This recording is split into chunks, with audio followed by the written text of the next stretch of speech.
남자들이 왜 이렇게 계산적이냐고 하는 사람들이 많다. 예전에는 남자들이 여자가 얼마를 벌건 상관하지 않고 돈 적게 모으고 적게 벌어도 서로 마음만 맞으면 결혼하는 게 당연했다. 그런데 요즘은 설거지론이라는 말이 나왔고 그 이후 남자들의 생각이 크게 바뀌었다.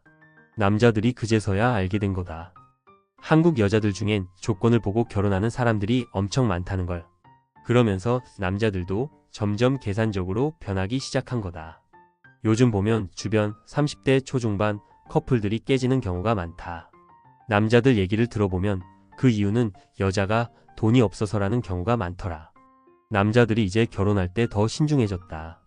결혼은 한 번 하는 건데 30대 초중반 여자랑 결혼하는데 아무 생각 없이 결정하면 안 된다는 생각이 강해졌다. 20대 초중반이라면 돈이 없어도 이해할 수 있다. 그 나이는 대학을 막 졸업했거나 사회생활을 이제 시작한 나이니까. 그런데 30대 초중반 여자가 돈을 못 모았다면 그건 소비 성향이 강하다는 신호일 수 있다. 결혼하면 현실은 냉혹하다. 돈을 펑펑 쓰던 여자가 결혼 후엔 밑 빠진 독처럼 가정을 경제적으로 힘들게 만들 가능성이 크다. 그러다 보면 남편을 원망하게 된다. 이런 걸 알고 있는 남자들이 이제는 여자의 직업, 소비 습관, 저축 습관 같은 현실적인 요소를 따지기 시작한 거다. 예전에는 여자친구를 소개받아도 외모나 성격 정도만 봤다. 그런데 요즘은 소개받자마자 무슨 일을 하는지, 돈은 얼마나 모았는지부터 묻는 남자들이 많다. 그리고 요즘은 결혼 후에도 아이를 낳지 않는 딩크족이 많아졌다. 그런데 여자가 능력이 없으면 남자가 모든 경제적 부담을 떠안아야 한다. 그러다 보면 결혼 생활이 너무 힘들어진다. 이건 남자들 입장에서는 너무 불합리하다고 느껴지는 거다. 그러니 남자들이 따질 수밖에 없는 거다. 요즘 물가와 집값은 너무 비싸다. 대한민국 여자들이 빌라 같은 작은 집에서 만족하며 살려고 하지도 않는다.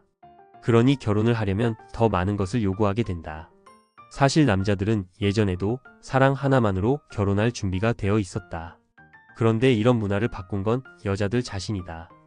여자가 남자를 계산적으로 평가하기 시작하니까 남자들도 이제는 현실을 따지기 시작한 거다. 사랑이 없어도 조건을 보고 결혼할 수 있다고 생각하는 여자들이 많다는 걸 남자들이 알아버린 거다. 그러니 이제는 서로 계산적으로 변한 거다. 또 요즘 여자들은 결혼 전에 돈을 제대로 모으지 않는 경우가 많다. 과거에는 고등학교만 나와서 바로 직장 생활을 시작했으니 돈을 모으는 게 당연했다. 그런데 요즘은 대학은 기본이고 심지어 대학원까지 다니느라 돈을 모을 시간이 없다. 그러다 보니 나이는 30대 초중반인데 모은 돈은 없다. 과거와 비교하면 결혼 준비를 전혀 하지 않는 모습으로 보인다. 이건 개인의 책임 문제라고 본다. 게다가 소비 성향이 강한 여자는 결혼 후에도 절약을 하지 못한다. 남자들은 이런 부분을 예민하게 바라볼 수밖에 없다. 과거에는 남자가 돈을 적게 모았다고 하면 여자들이 그래도 결혼해줬다. 하지만 지금은 그런 문화가 없다.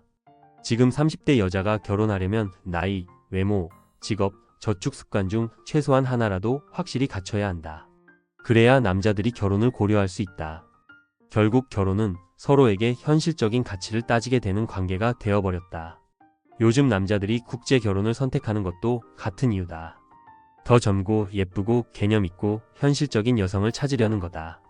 한국 여자들은 자신들의 선택과 행동으로 이런 결과를 만들었다고 본다. 이제는 결혼을 위해 여자들도 현실적인 준비를 더 많이 해야 할 것이다. 그래야 남자들도 결혼에 대한 긍정적인 생각을 다시 가지지 않겠냐는 생각이 든다.